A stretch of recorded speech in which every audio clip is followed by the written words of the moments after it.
Everyone wants to be confident, to know who you are, to have a strong sense of self, to know your place, to be able to walk into a room full of strangers and not second guess what you're doing there, how you're looking, do I need to fix this, do I need to stand this way, am I funny enough, am I pretty enough if somebody comes up to me, or just knowing your place in this world, being happy with who you are, how you look, feeling deserving. So much goes into your confidence. Confidence by definition is the feeling or belief that one can rely on someone or something, having a firm trust. It's about certainty, about self-assurance, about abilities and qualities. But we know that there's so many things that go into confidence as a whole. I would consider myself a fairly confident person, but have I always been this way? Absolutely not. I'd say growing up, I was not necessarily very confident or very not confident. In high school, I would say I was probably fairly confident from the outside. I had friends, I was likable, but of course I had a ton of insecurities. There's a lot of change. High school's a weird time, and I don't think I ever fully believed in myself. Going into college, this transition was very hard for me, and I think this was a time where my confidence started plummeting. I was in a sea of new people. Kindergarten through 12th grade, you're with a lot of the same people. I didn't know who I was, where I stood, who am I in this bigger picture. You know, I'm not good enough. I'd say I was a little bit depressed for a good amount of time. I remember calling my mom a few months into school and being like, Mom, guess what? Like, I haven't cried today. And when your confidence is at a low, you're comparing yourself to people at an all-time high. I would say as the years went on, it got better until it got worse again after I graduated. This time it was different. I had gained weight. I graduated with a degree I didn't intend on using. I was lost. I felt like I had no place in this world. I had dreams that seemed too far away. I had poor self-image. I didn't like myself. I wasn't comfortable in my own skin, and it just wasn't a good time. Being super insecure made me, honestly, I would say more mean. I think I took things out on other people because I felt bad about myself. I had way more desire to fit in. I had way more desire to say I'm good enough and almost compensate for me feeling not good enough. Because I was so insecure, I felt like it was my job to try to prove to people that I was good enough, even though I knew I didn't believe it, but I wanted other people to believe it. Maybe I thought if other people believed it, then I would believe it. And that's not where your confidence should come from. If it comes from external validation and other people, it's not true and it's not sustainable. We talk a lot about sustainability in a lot of ways on this channel. I didn't like to do things or go places by myself, not necessarily because I wasn't independent, but because I was afraid of just how people would perceive me alone. And I felt like going in somewhere by yourself, you would get way more looks and attention versus if you were with someone else, you don't pay attention to that as much. I had big dreams, but I never felt like I would get there because I was so insecure about them. But I felt like when I was most insecure is when I tried hardest. I don't mean worked hardest. I meant desperately trying, like desperate energy. Trying so hard and just not believing, feeling desperate. There's this video created by a YouTuber I follow named Michelle, all about desperate energy. It's titled, "You're Not Stuck, You Just Care Too Much." I'll link the video, of course, but she goes on to say, the more desperate I am for something, the less likely I am to get it. The less I care about something, the more likely I am to get it. After this video, I really recommend you go watch that one because I have never seen someone describe what I felt more accurately than this video. And this video aligns so much with the times I was feeling most insecure. When I was feeling most insecure, I did things, like she said in the video, like overreacting to all my failures. Every little mistake was the end of the world. I couldn't relax because I was so desperate to get something. And again, this is not to say working hard for it. That is different. This desperateness was more kind of in a subconscious way, but it's like you have this tunnel vision and you can't allow outside things to help you on your journey. And some things don't work out for a reason, right? And that's why people say you have to let go of things to find out what's meant for you. And this can apply to work, to romantic relationships, friendships, environment, hobbies, literally any area in your life. But this is me resisting that letting go part, essentially. I was so desperate because I was so insecure, I was so lost, and I was just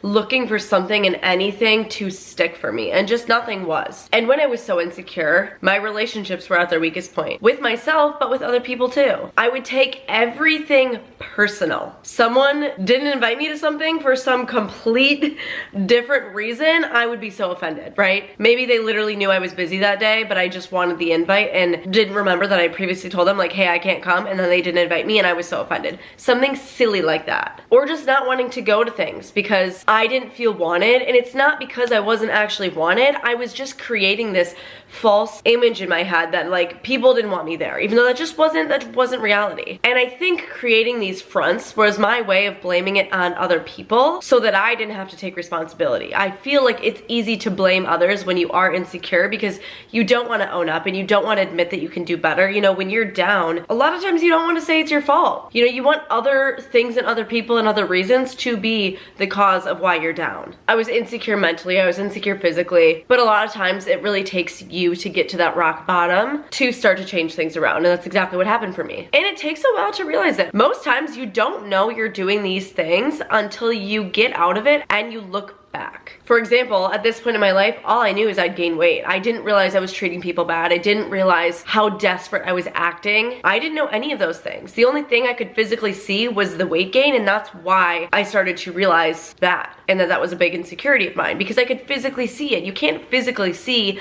the other things I'm talking about. A good example about this desperate energy, I was trying so hard with my YouTube channel, and I thought I was a fashion girly. I tried so hard making videos. I had this tunnel vision. I was gonna do YouTube, right? I tried to follow all the tips and all the advice, and I felt like in my head I was doing everything and nothing was working. The world was against me, but like I was just so desperate to get there. If I missed an upload by an hour, I thought that it would ruin it for me. And again, that was something else I could blame it on. Like, oh, I'm not making it because I didn't upload at noon today. I uploaded at 1 p.m. Little things like that. It was so easy for me to blame those little things because I was so desperate and I was trying so hard. And there's a reason I'm not a fashion channel. I'm not a fashion account, right? That didn't stick. That was not meant for me. I had this tunnel vision I was stuck in, even though that was not the path for me, and I couldn't let go of it. And there's a reason that that didn't work out. I hit the rock bottom. I was tired of being tired. I was tired of being unhappy. I didn't want to live life this way, and I knew I was the only one that could fix it. Nobody else can come mend things for you. Your life is in your control. It's in your hands. And so what did I do? I slowly started treating myself better. I started working out, right? That was the very, very first thing I started doing positively. I tried working out.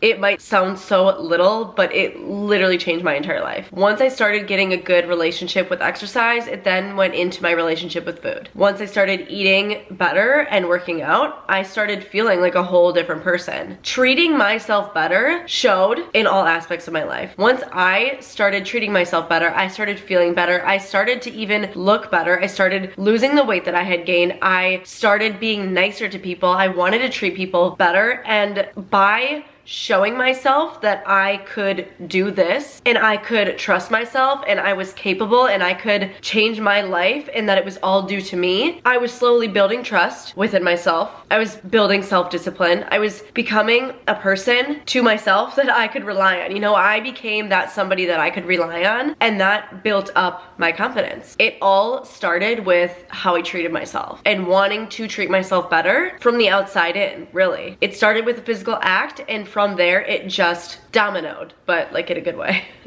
Not dominoed down negatively, but like everything, you know, one after the next. I stopped caring. You know, when you have trust and confidence within yourself, other people just simply don't matter as much. Of course they matter. Of course, you know, bad things, bad reactions hurt, right? And the comparison is gonna be there sometimes, of course. No matter how confident you are, there will always be those times. But other people just mattered less. And I think you kind of get this glow within yourself when you treat yourself so well, and it shows mentally, physically, and to other people and everywhere. I kind of just let go. I was working on myself. I stopped caring, but in a good way. And that is when my YouTube channel started doing better. I kind of changed what I was going for. I let things happen how they should. I had less of this direct tunnel vision in a way that like was me trying to get things that just simply weren't for me. And I created this as a job for me. I started going after my dreams in a much better way. I just kind of let things happen while still working hard behind the scenes. I felt better about my body. I felt better about my looks. I felt better about everything. And also, I think it was very evident to other people. This is a time in my life where I started getting a lot more attention from people. And again, that's not what made me confident. But I feel like securing that within myself then showed to other people. I proved to myself that I was the one who could make me secure and make me confident and make me happy with who I am, what I look like, how I treat other people, my relationships, and just everything. For example, and I don't know if this is silly or not, but like for the first time ever, this is when I started getting like hit on at bars. Like, I don't know, it was just weird. It was like I stopped caring. I felt confident in who I am and what I looked like and how I acted and my personality and just everything. And I stopped caring, and it felt like that is what attracted more things. Like, I think not caring was the best way that I could act. And again, when I say not caring, it's not caring about other people. You know, I can't control how other people react.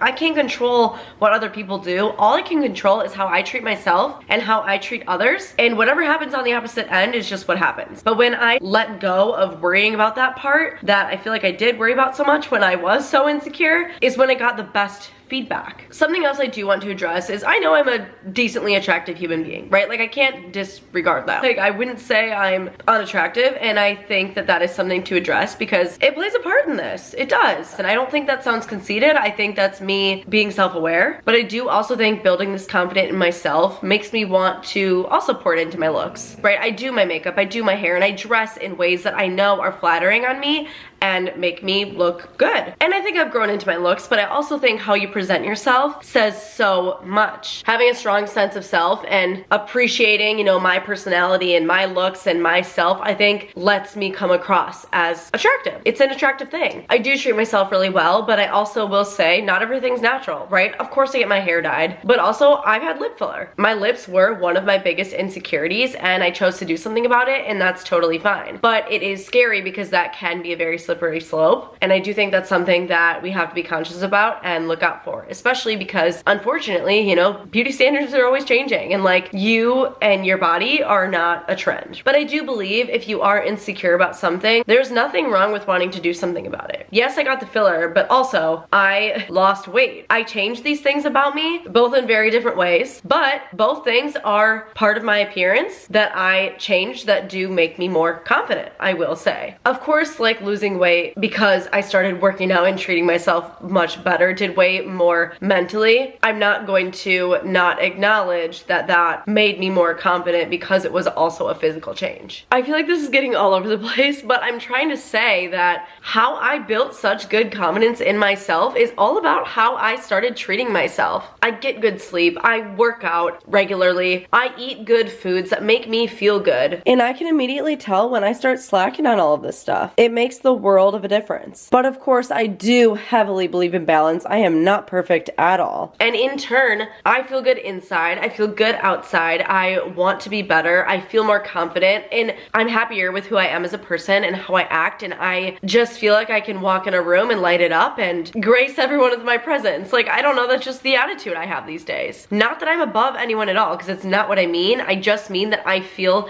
secure with who I am, and I'm not afraid anymore. I think being in your 20s is a series of like losing yourself and finding yourself, but I do feel like at 25, I have never had as strong of a sense of self that I do now compared to ever before.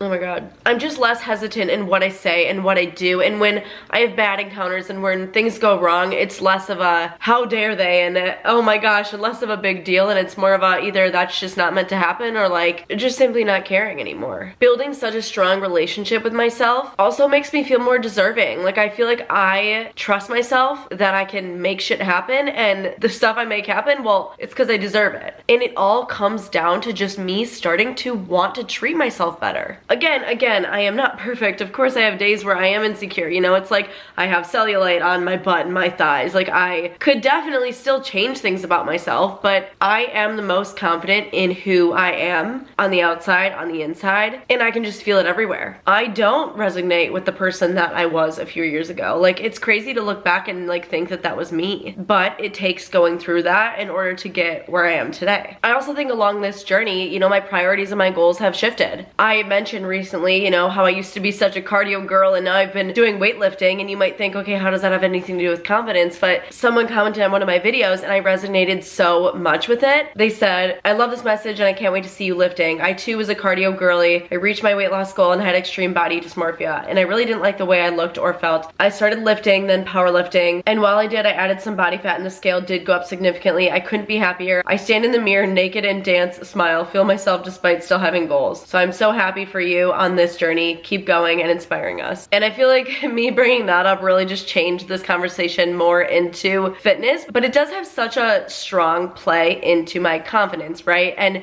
that is part of the reason I'm so happy I've gotten more into lifting, is because I truly feel like lifting weights versus doing cardio to lose weight and become like thinner has only improved my confidence. You know, it's feeling strong, it's feeling brave, it's knowing you're capable and building more trust in yourself, and it's really doing great for me. At the end of the day, it really is just crazy how your habits and what you do every day affect you and so many areas of your life. You know, you are your habits, and how you treat yourself every single day is gonna build you up or it's gonna tear you down. It's the basis of everything, you know? How you treat yourself affects how you perform, how you work on things, and honestly, your ability to succeed and your ability to have fun and love yourself and then love other people. I just feel like, I don't know, your health is kind of the basis for everything. To bring this full circle back into what my channel is all about. And things change so much despite how often you stick to your habits. You're gonna have good days, you're gonna have bad days, but building that trust within yourself, therefore that confidence, is gonna make the good days better and the bad days not as bad. I feel like a lot of this video was several different tangents, and I would love to talk about this more and maybe niche it down a little bit, so let me know your thoughts. Thank you so much for watching. I love you and I'm always cheering you on. Subscribe if you're not, and I hope to see you in my next one.